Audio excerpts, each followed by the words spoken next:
Det gør jeg nu. Yes. Det bliver en god YouTube-film, det her. Og du må ikke sige, at kun den laver video, så ikke der ikke kommer Men det bliver lidt svært. Det her. Ja, det er mor. Det er en af YouTuberne, og det er den anden. Albert og Nord. Ja, men vi skal også Vi spiller Fortnite i dag. Vi har lige fået en ven. Så lad os se, om vi kan få en ven, så I kan komme i gang. Goddag. Okay. Nu må jeg ikke forløbe. Men nu er jeg forløbe. Vi er i gang. Jeg går lidt tættere på, så man bedre kan se. Nu skal du også huske at sige noget andet. Giv mig en krammer. Nå. Jeg tror, Albert, du må ikke forløbe. Vi kan lande her. Albert, vi lander. Hvad sagde du? Albert, du folder. Må man ikke. Jeg er lidt ondt i mine arme nu. Det gør YouTube også. Nogle YouTubere har ondt i armene. Ja, men det gør det alligevel. De holder ikke det. Det siger bare så godt. Hvad?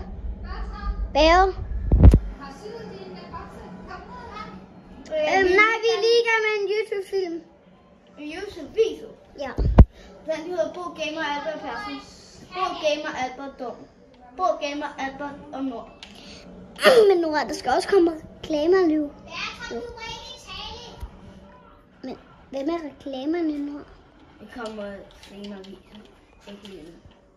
Ja, så smøver jeg lige telefonen.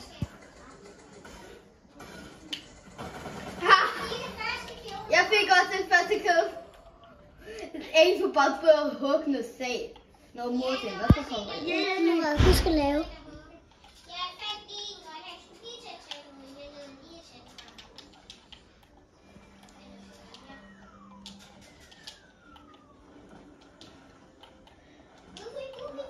Albert?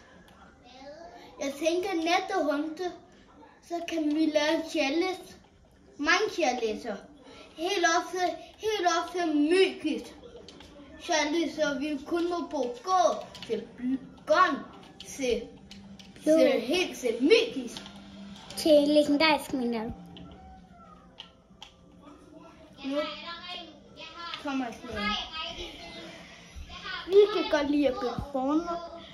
Vi kan godt lide at blive forner, så vi lige så at blive forner nu, og sammen på Pokémon-kortet, og hoppe på sammen lige at lege og se færdigt. Okay? Ja. Og så... Jeg skal lige gøre det rundt, og så... Er du klar? Og nu! Ja? Så skal du gøre nu. Nå. Ja. Skal jeg gå ind til Albert? Albert, den kommer nu. Hvad er det for noget? Jeg lige lærer mig reklame, at det kan blive. Albert, det er ikke fjollet. Albert, tager du ikke skjold? Nu skal jeg gøre det. Fordi så er det svært at dræbe.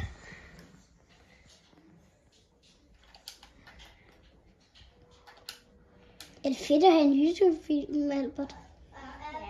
Albert, jeg kommer også til at give dig nogle spørgsmål. Goddag. Det er mig, Albert, der spiller nu. Hvad? Kan du lave noget game at sige, nogle gange er det lidt forskelligt, og lige nu har det været Bertram og Lasse. Vil du sige det, jeg har reklame? Reklame Portfis. Nej, Albert. Ja. Du må ikke folde en video. Okay. Jeg har sagt det der millioner gange. Ingen lyser. Skal jeg samle den her op nu? Ja, den samler du op. Tidskapsel. Jeg vil sætte mega på. Det var ikke her. Hvad tror, du skal ind til nord nu. Okay.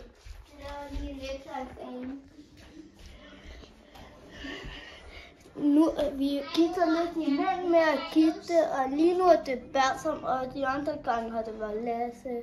Og ud så geil! Ja.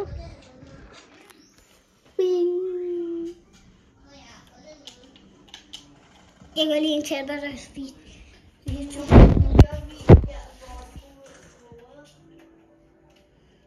Har du nakket ham? Ja. Der er nogen. Fik ham. Kom over til mig. Se en stor fejl. Kom over til mig her. Okay, det er godt nok langt væk, du er. Yes, men du skal bare spille. Sæt dig ned, min gode ven. Nu er der ikke langt. Jeg vil lige ind til nord. Nu er det ikke rigtigt, vi skal til kampe. Nej, vi viser ikke kun kampe. Jamen, det er vigtigt, at de ser alle kampene. Ja, det er vigtigt.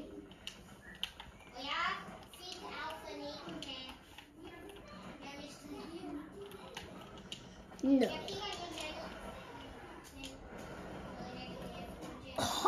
En ordentlig kamp. Der er en ordentlig kamp. Og se, hvem er bedst for mig.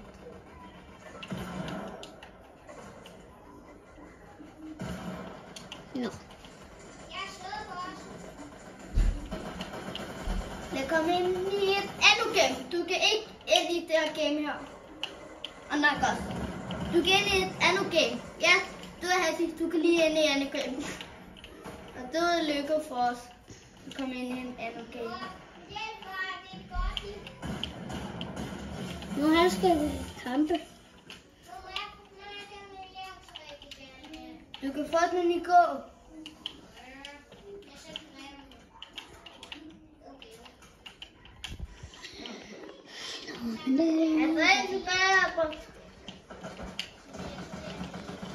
Jeg fik ham.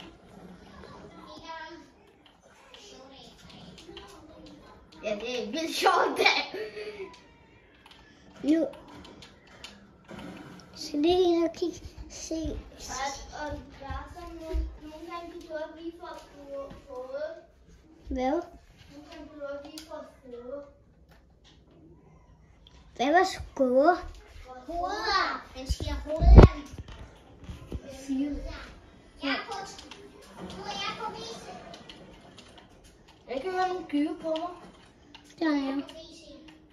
Er der nogen, du gyver? Abba, vi står også der, hvor du faktisk filmer mig. Herovre ved mig. Herovre.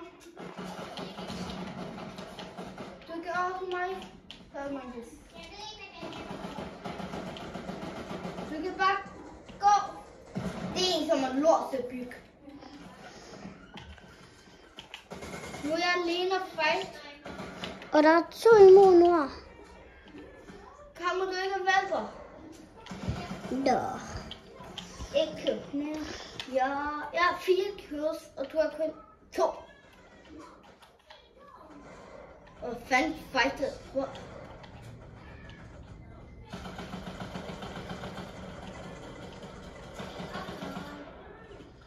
Nej, kom. Jeg kan se på.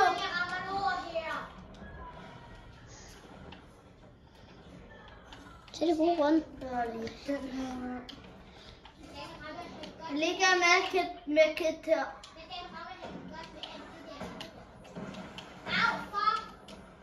Jeg skal vildt ved den her flight. Au. 1. What? What? Den har han har 0 kills. Han har 0 kills og 1 kill dig. Nu skal vi ind i et nyt game, siger jeg bare. Jeg kom ind i et nyt game. Ja, lad os nu komme ind i et andet game. Ja, Bob, du må ikke folde. Ja, du har altid lavet videoer med Albert og Storm. De er altid foldet. Nu skal vi snart stoppe videoen. Nej, ikke til vi er på en mønt. Nej.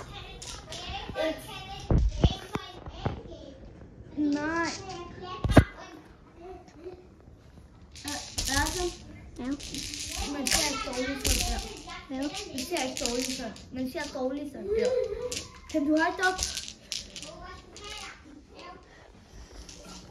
Så er det fint. Nå. Nu er jeg snart. Ja. Jeg går lige ned og kigger til en boks. Kan du så holde den? Så er der. Og skal jeg bare blive spørge. Moster, jeg kommer hurtigt. Fordi jeg skal også være med i video. Det bliver svært. Men så.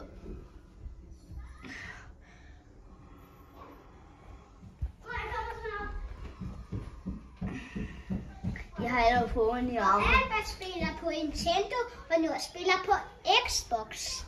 Lav en enerkage. Nej, ikke sådan der, Albert. Hvad skal jeg så gøre? Du kan sige, at Nord spiller på Xbox, og Albert spiller på PlayStation. Det gør jeg lige. Vi har en play med. Vi kan huske at like. Og Albert spiller på Nintendo, og jeg spiller på Xbox.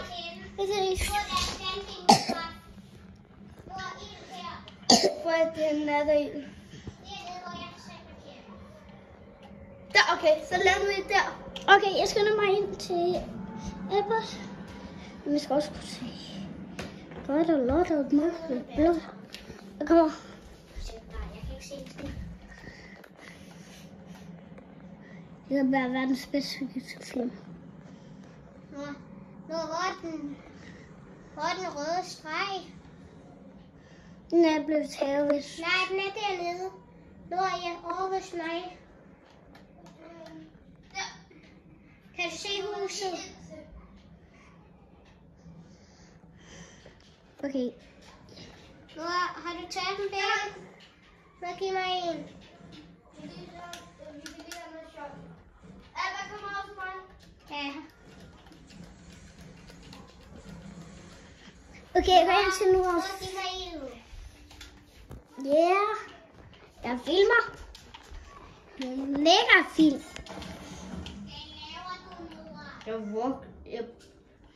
Jeg giver mig væk. Så jeg kan komme herover, så loote lidt. Er her nogen her? Vi har kun ild. Giv lige lov til at få nogle våben. Vi har kun ild. Ild er også godt. Ikke godt, så jeg kan få en kød. Det har jeg også.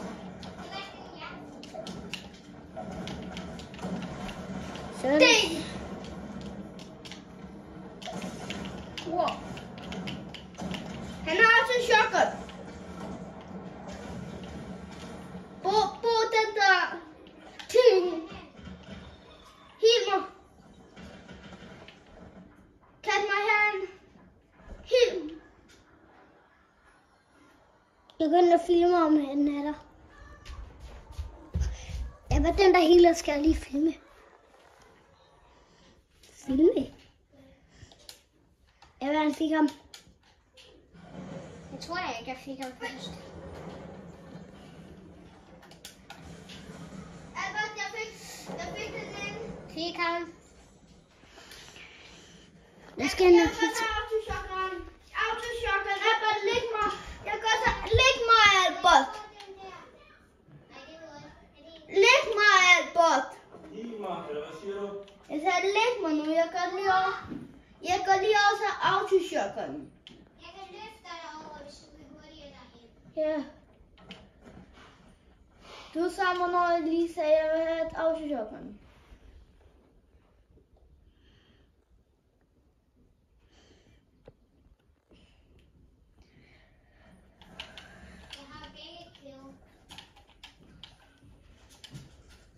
Far, Albert, du... Læg ildkaffen. Men jeg har ikke noget lignende. Nå. Vil du så lægge mine til mig? Fordi jeg kan bruge det. Men jeg skal også bruge det. Jeg har endnu mere brug for det, Albert. Det var mig, som skulle tage det. Det var Albert. Jeg har en her. Kun én. Jeg har mere brug for det dig, Albert. Det var mig, som ville sætte. Men Albert, det var... Men Albert, nu er han et big soup.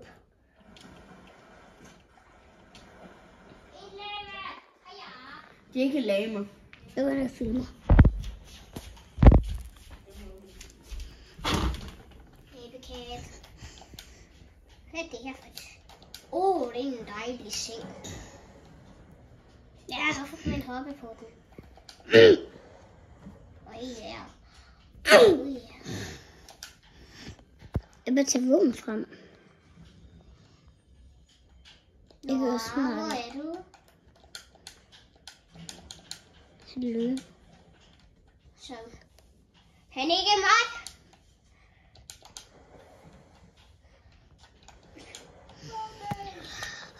Jeg slår snart den her video. Hvad? Jeg ser bare, at jeg slår snart den her video.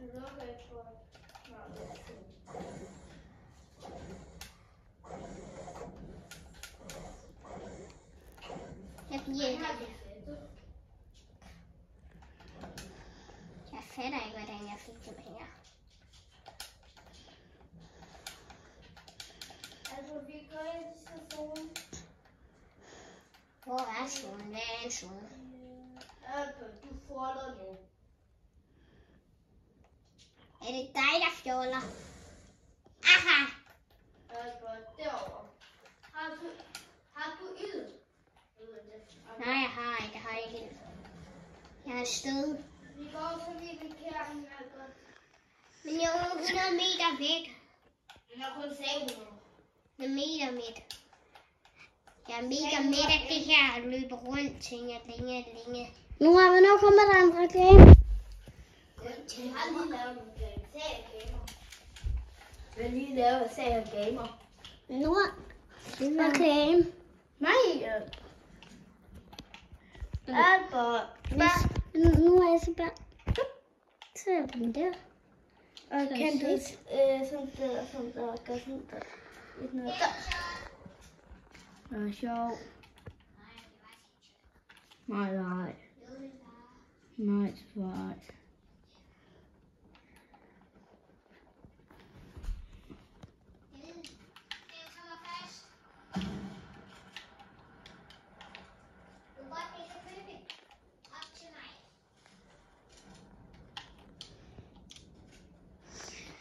Og hvis bare bruger flyeren til bare at gå ned, så vil du ikke miste liv.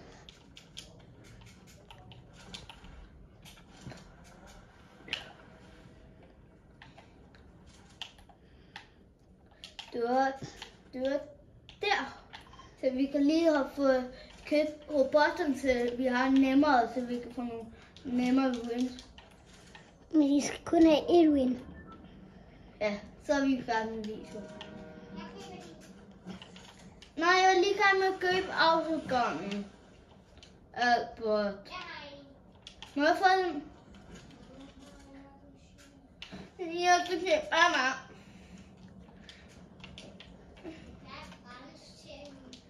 Albert. Jeg går med autoshotgun. Jeg går med en auto lille gun. Jeg bøver. Jeg kan bøve ham.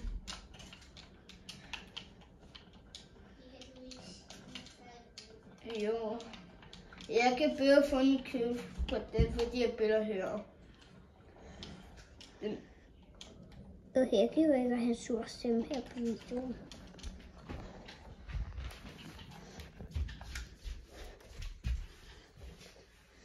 Jeg blev lidt irriteret for mig.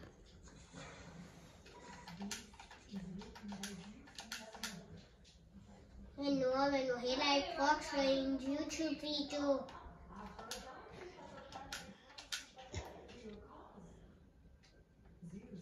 Og du ved godt, man ikke må brokse i en YouTube-video. Gør du også? Nej, jeg gør ikke.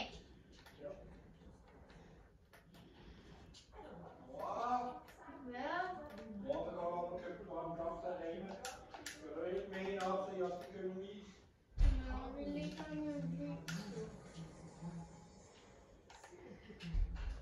Hvorfor er du ude af?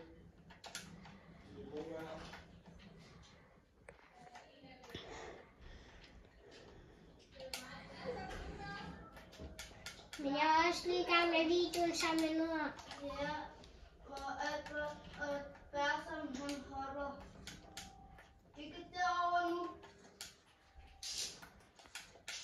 Men jeg vil også gerne have en is. Jeg ved ikke, hvad jeg skal gøre. Moster? Moster? Moster? Moster? Moster? Moster?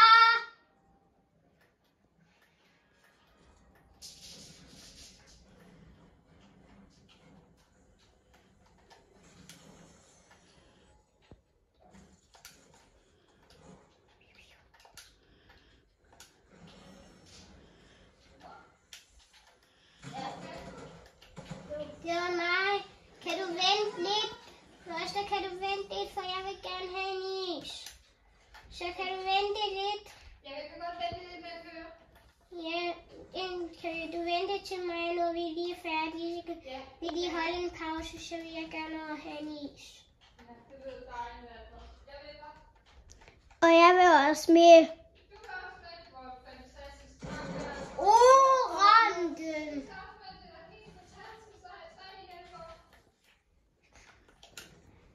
Ui! Hvorfor går jeg ud i Hvor mange gode håber har du? ret gode. Du har sagt. Jeg har. Ja. Jeg har lavet som om jeg er en boss. Det kan du holder ikke det godt, den har. Jo, jeg har. Nu gør jeg. Min bror det heller ikke her. Hvis jeg kigger lige, hvor den er.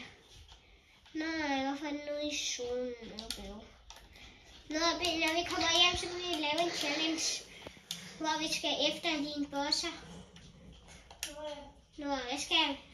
Og den challenge, det er meget sådan, og det er meget sådan, kan lave challenge.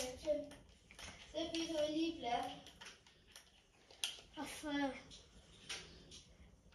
Det er jo mig, der har den her plads. Ja, jeg kan lige spille for mig. Nu er der lige nogen, der ringer.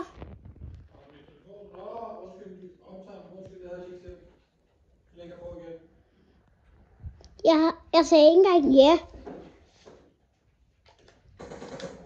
Han er død. Men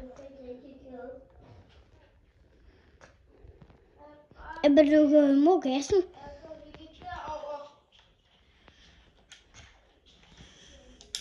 Hvad er det derovre? Ja, det er 2 gode kister. Hvad ved man det? Fordi jeg tager jo gassekort, så man kan se det.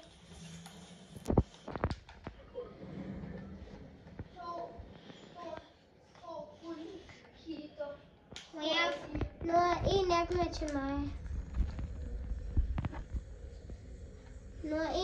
til mig. Vi tager hver vores.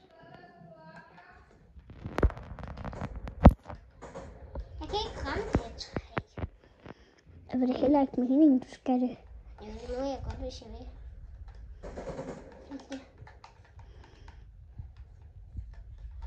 Jeg tror, det er ikke tid til nu. Au. Nej, det er ikke tid til, du skal derind.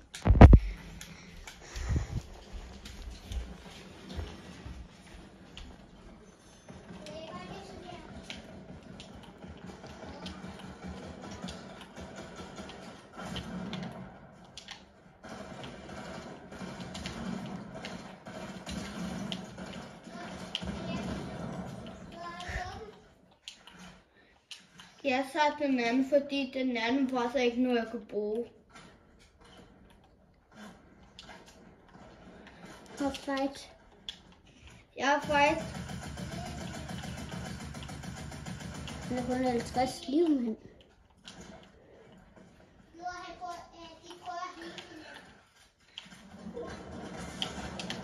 Albert, du dør, fordi du ikke er. Nej, du er god hende der. Jeg så Vi kan sagtens klare hende. Lobby. Er YouTube-filmen færdig? Ja. Okay.